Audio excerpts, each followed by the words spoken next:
All right, guys, welcome back. Today we're out on the range to talk milsurps a little bit. One of my most favorite categories as far as firearms goes. Probably my most favorite. I really love older guns, guys, and the history they bring. And just when you pick them up, you feel like you can really step back in time. And it's just really a neat thing. If you're into milsurps, you know what I'm talking about. But today's subject is going to be the model of 1874 French Gras. More specifically, this particular rifle is a model of 1866/74 or -74, meaning this rifle was originally a French Chassepot needle rifle, then was later converted to a French Gras rifle, which is just even cooler to me. It really adds to the uniqueness of the gun and just the coolness factor. Really neat. I thought you guys may enjoy checking this one out. It's really an awesome old gun. This one right here is just over 150 years old. It's still in really great mechanical condition. Pretty nice cosmetic condition as well. So I'm going to bring you in a little closer. We'll take a look at some of the interesting markings and features of the rifle, show you what to look for if you happen to be looking for one of these. And then we're also going to fire it. I've got some ammunition that I've loaded up here recently. We're going to take it out and put a few shots through it down at the target down there. Not the easiest gun to get running, guys, if you do plan to shoot it. If you're into loading older, obsolete military cartridges like I am, it's not too bad.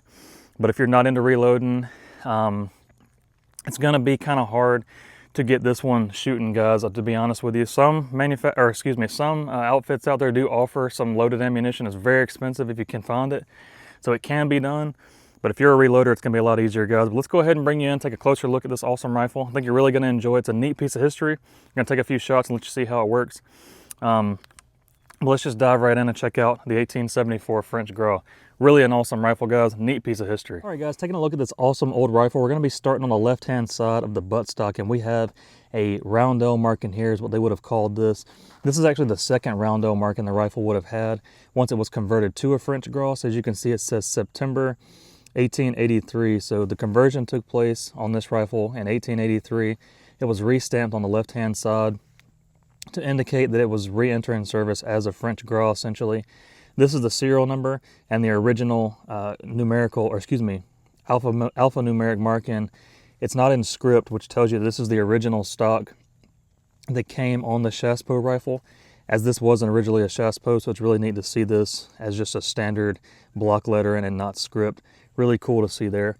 If we move further up the stock, we'll get here to the receiver, and we can see, hopefully you can see here, it says Manufactured d'Armes, Châtellerault. So this was built at the Châtellerault Arsenal in 1874 originally, when it was a Chassepot needle fire rifle. Was built in 1874. As we can see, it's a model of 1866 when it started life. Later on, it became an 1866-74 when it was upgraded to the Gras conversion, guys.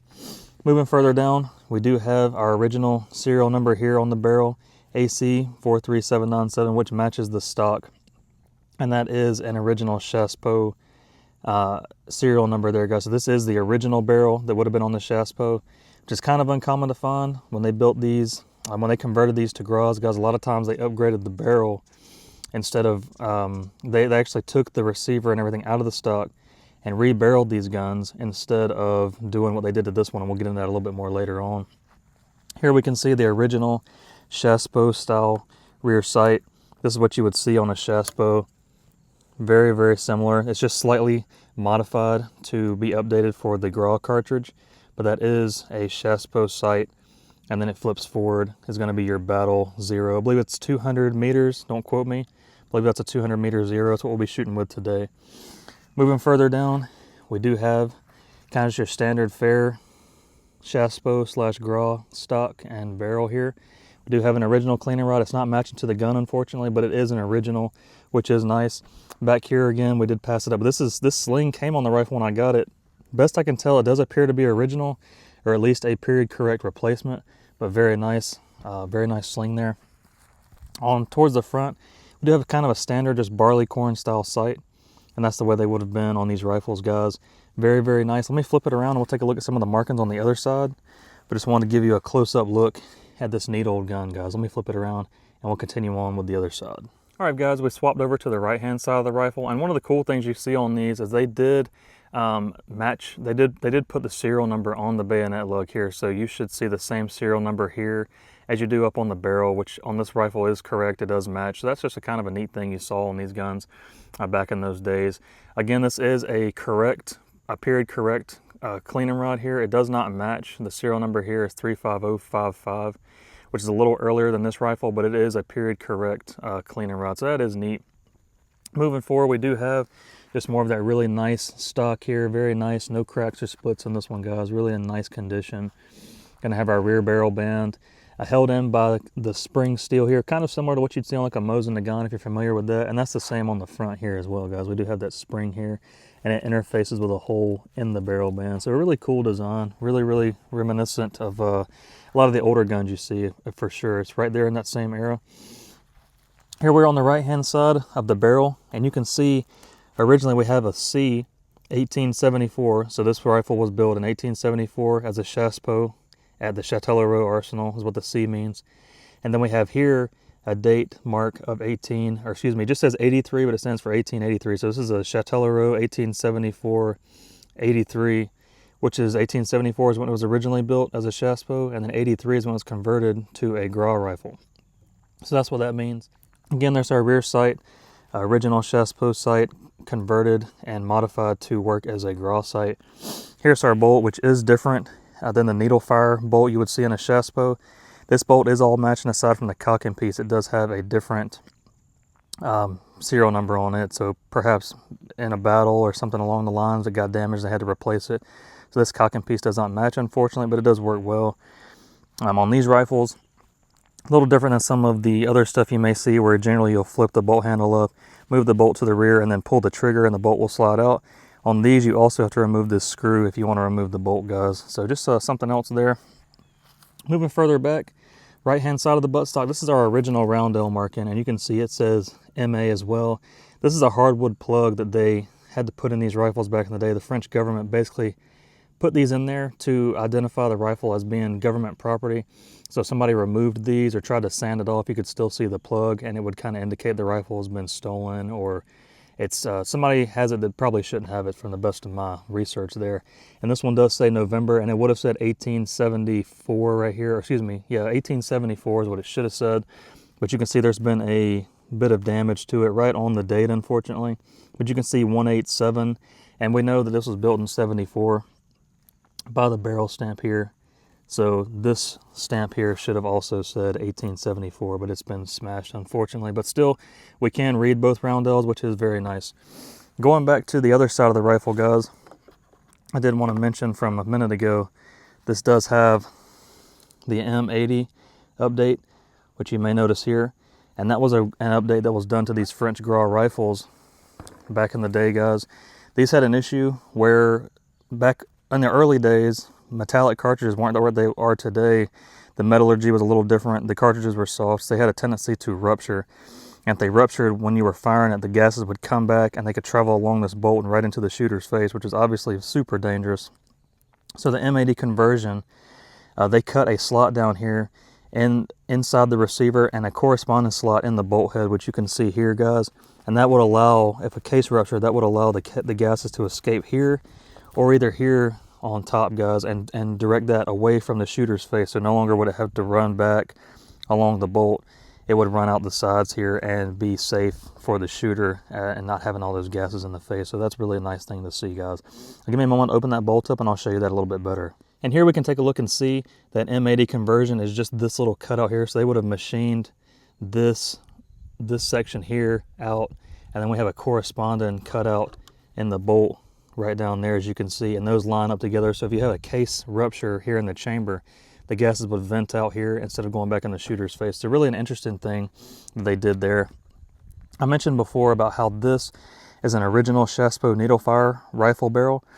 So what they did, if they used the original barrel, they pulled the barrel off, they bored out the chamber here. I know you won't be able to see it, but they did bore out the chamber down in here right around to this area, and they would have put kind of a sleeve, like a little sleeve adapter in here that would basically allow the new Gras cartridge to work in the Chassepots rifle, Chassepots barrel, excuse me. And what that did, though, a lot of people, they do say they get poor accuracy with these rifles because there's a gap here around 1/2 inch to 1 inch that has no rifling. So the bullet essentially has to jump the gap to the rifling, and it can lead to some inconsistent accuracy.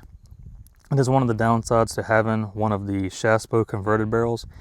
A lot of these guns that had the converted barrels like this later on would have had a replacement barrel put on that would have gotten rid of that, and it would have just been a purpose-built Gras barrel. This one still has the original, which I think is really, really neat, and it shoots good for me. I'm going to show you guys it shooting here in just a moment, but that's an overview of what you can see on these rifles. So if you see a 74/83 or anything one date and then a second date, that's going to be a converted barrel. On the purpose-built ones, you will just see one date, and that's just going to be a purpose-built Gras barrel. Same thing with the receiver. If you simply see, 1874 here, then it's just a purpose-built Gras. But if it says 66-74, then you know it's a converted rifle, guys. So let's go ahead and take a look at some of the ammo we're going to shoot, and then we will do some shooting and have a whole lot of fun. All right, guys, as I mentioned before, the Gras rifle does shoot a long since obsolete cartridge known as the 11x59 millimeter, or just simply the 11 millimeter Gras. Very cool cartridge, but again, it's been obsolete for many, many, many years. Nobody really produces it. I believe Buffalo Arms or maybe Graf & Sons does a limited run of the ammo every so often. It's quite expensive though. I think it's 20 rounds and it's over $100, I'm pretty sure. So if you have one of these and you want to shoot it and you're not a reloader, there is that option, but you have to get lucky and find it when they have it in stock, because it's definitely not always in stock. If you're a reloader like me though, it is definitely possible to load for the rifle, and it's not very hard. I load my own cartridges, you can see here. I have 20 of them in this little box. I did load these myself. I use reformed 50-110 brass, as maybe you'll be able to see here. This is Starline 50-110. I'm not sure if you can read that. I apologize if you can't. But 50-110 brass reformed to be able to work in the Gras. The case rim here is a little smaller in diameter for the extractor on the Gras. I would prefer it to be a little bit bigger in diameter, but it does work. I would say, 1 out of every 10 shots maybe. Sometimes it doesn't want to grab the case rim and extract reliably, so you have to take a cleaning rod and kind of knock it out, but it's not a big deal. We're talking about a rifle that's 150 plus years old, guys. The bullet here, I do cast myself. This is from a .446 accurate mold that I had made specifically for my Gras rifle, and we do have bullet lube in the grooves. You can't see them, but there are several lube grooves in this bullet, and I do have those filled with my black powder lube I make. The rifle was originally designed to run black powder cartridges, which is what this is. I do know people out there that do shoot these with smokeless. I don't recommend that, however. The rifle wasn't designed to run on smokeless powder. I do not run mine on smokeless. Do what you will. I like to run them historically correct. And some of you probably noticed this isn't a paper patched bullet. That would be 100% historically accurate. I have tried it. I haven't at least found the right combination of paper and bullet to get the best accuracy. So far, I've really had the best luck with just running this 446 bullet with no paper patch. So that's what we're going to run today, and I'll do some shooting with this and let you guys check it out. But just wanted to show you it is definitely possible to shoot the rifle. Definitely a labor of love if you are a reloader. If you're not, you may be able to shoot it if you know somebody that does load, or you happen to get lucky and find some preloaded ammo. But just be aware, it will be expensive. But let's go ahead and take a look at one more thing, and we'll do some shooting with this awesome rifle, guys. I think you're really, really going to enjoy it. One of my favorite guns to shoot in my collection by far.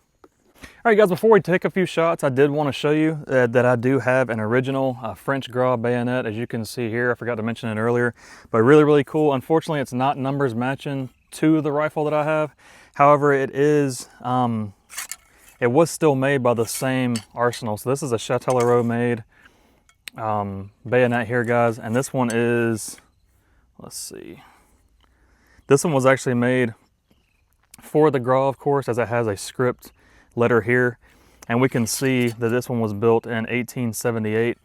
So this bayonet was manufactured after the original rifle was made as a Chassepot, but it was made before the rifle here was converted to a Gras, if that makes sense. So it is period correct, of course. The rifle was around before the bayonet, but the bayonet was around before the rifle was a Gras, if that makes any sense. So very, very cool.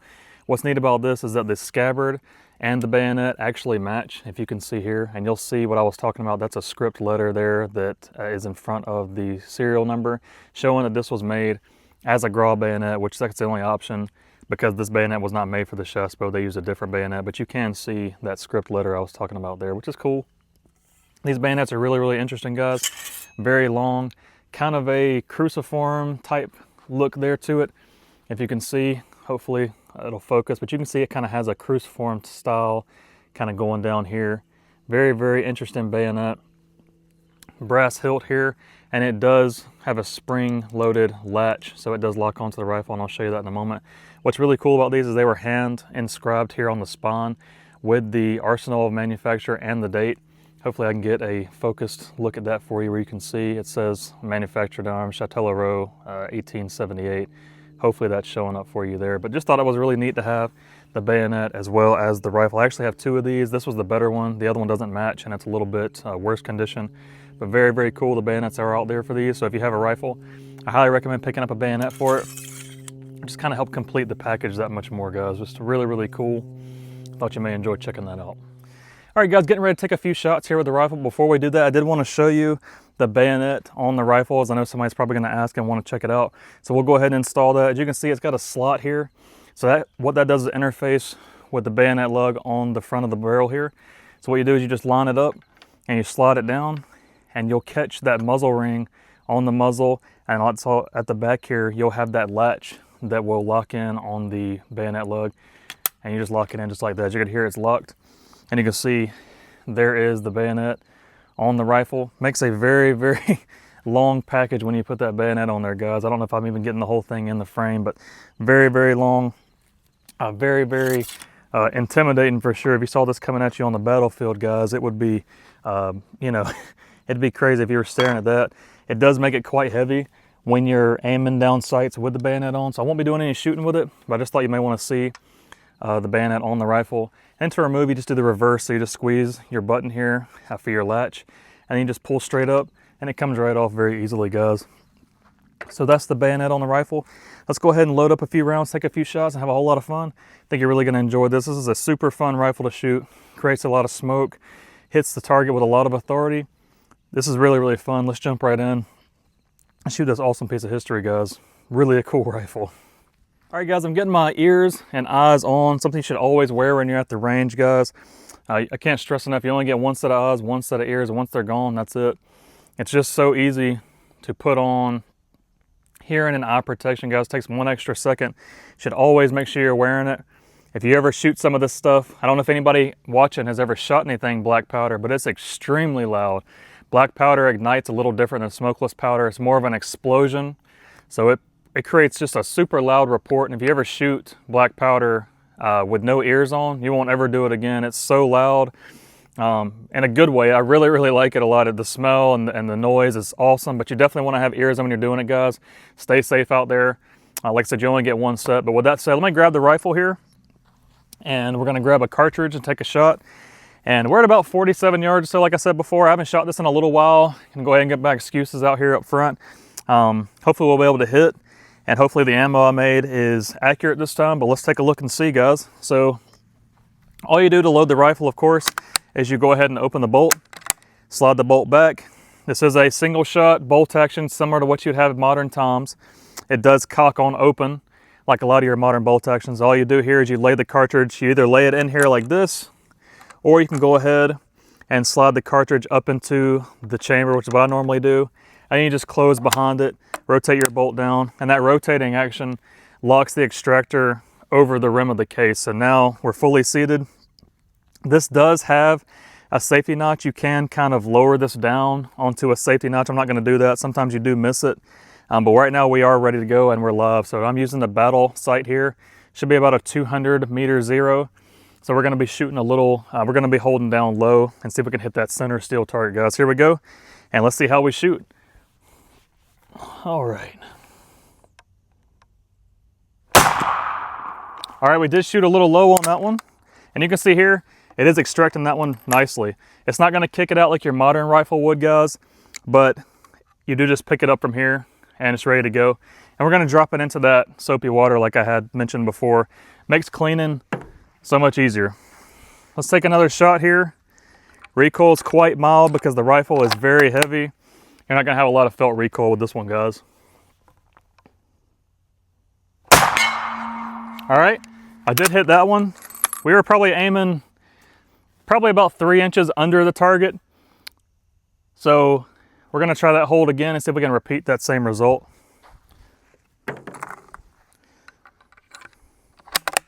Here we go.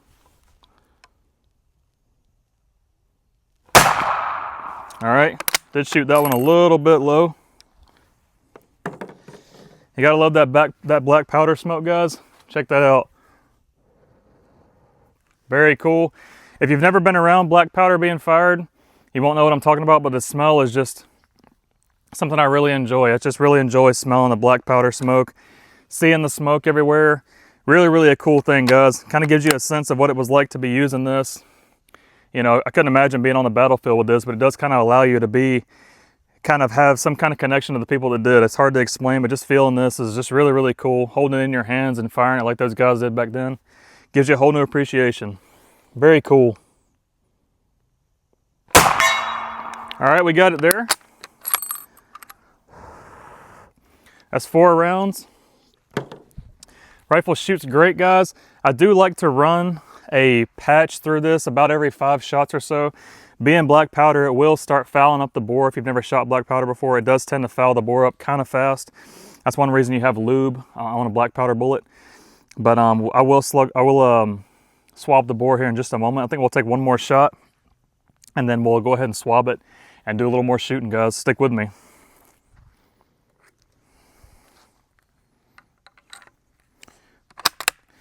Shot number 5. I think we're gonna try one of those smaller targets. I'm thinking maybe that left one there. See if we can happen to hit it. It's awful small at this range, but I think we may be able to hit it if I do my part. Let's see if we can do that, guys.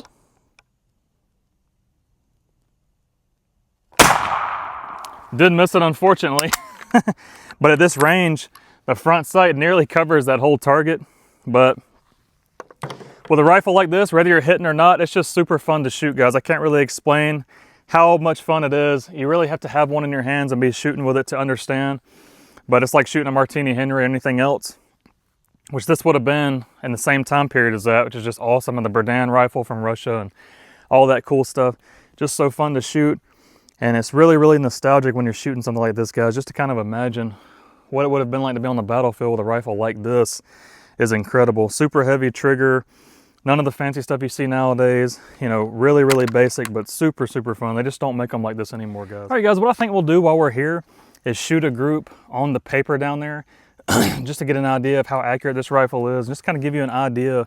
I know a lot of people think of these older guns as being inaccurate, garbage, you know, whatever, and that's just simply not true, guys. A lot of these older guns are super accurate, especially for the time in which they were built. Again, this rifle is 150 plus years old. Very, very robust, very strong. If properly taken care of, this thing will be around another 150 years. No doubt about it, guys. So I'm gonna take a few shots down there at the paper target. Like I said, we're at about 47 yards, nothing crazy. It's just the yardage I have to work with currently.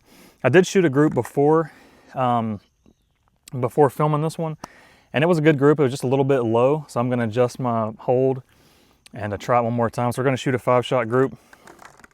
And I'm going to show you the kind of accuracy you get from a rifle like this, and that's not a piece of garbage. This was a very effective gun in its day, I can promise you that, guys. So let me go ahead and put my ears and eyes back on. And we're going to see what kind of accuracy we can get with a 151-year-old French rifle using black powder cartridges that I hand load. So here we go. Got a cartridge in there. Go ahead and close it down. And let's just see what this old warhorse can do, guys. Here we go. We're going to take about a center hold, just a little bit low. See what we can get. Here we go.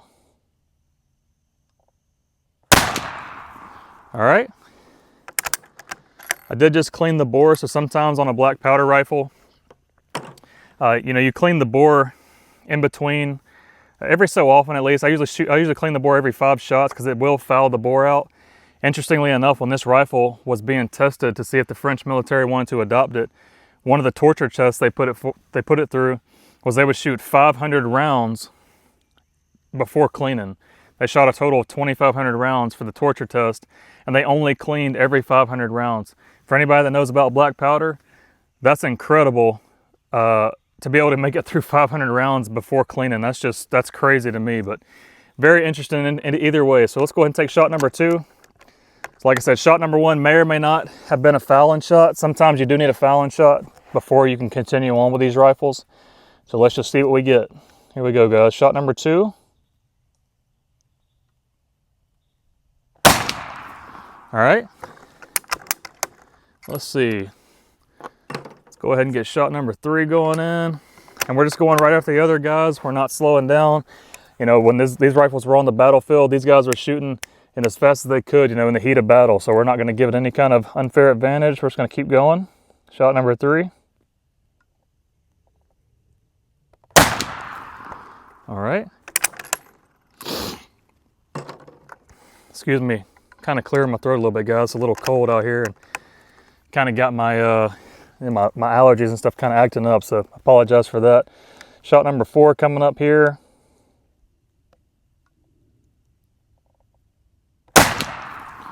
All right. From what I can see so far down there, it's looking pretty good, but we won't know 100% until we walk down. This will be the final shot here, 5-shot group. I'll clean it again, and then we'll take a look at that target, guys. Here we go, shot number 5.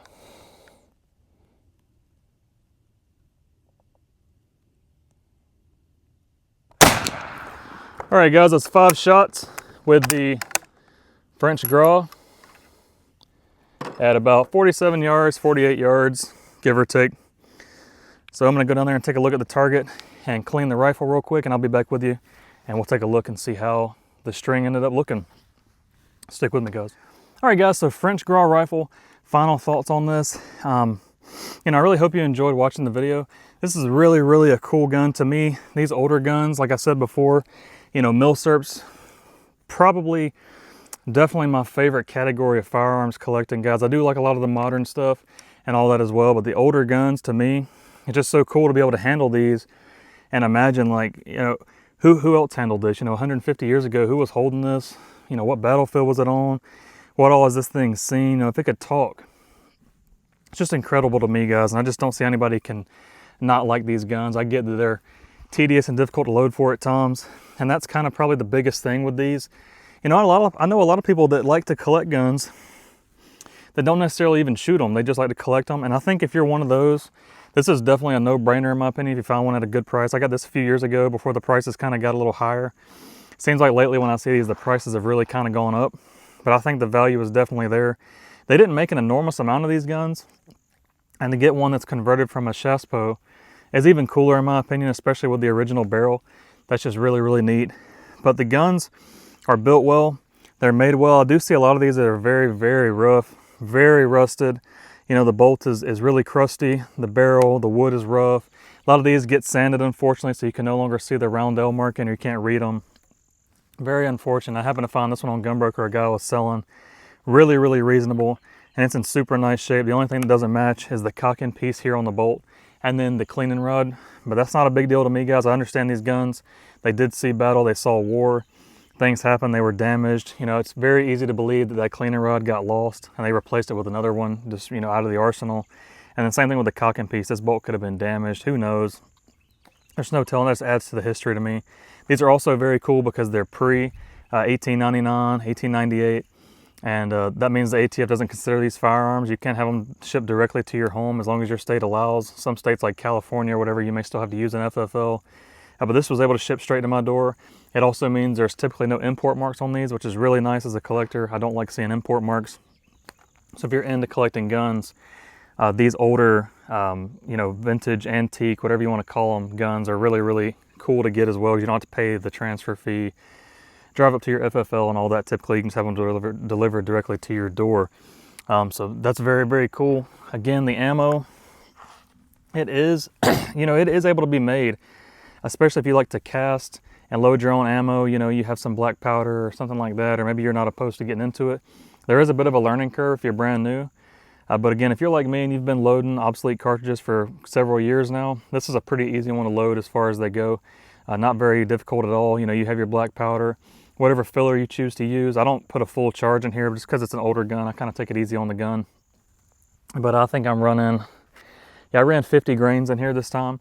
And I used cornmeal as a filler to take up the airspace. You know, in a black powder cartridge, you don't want to have any airspace there.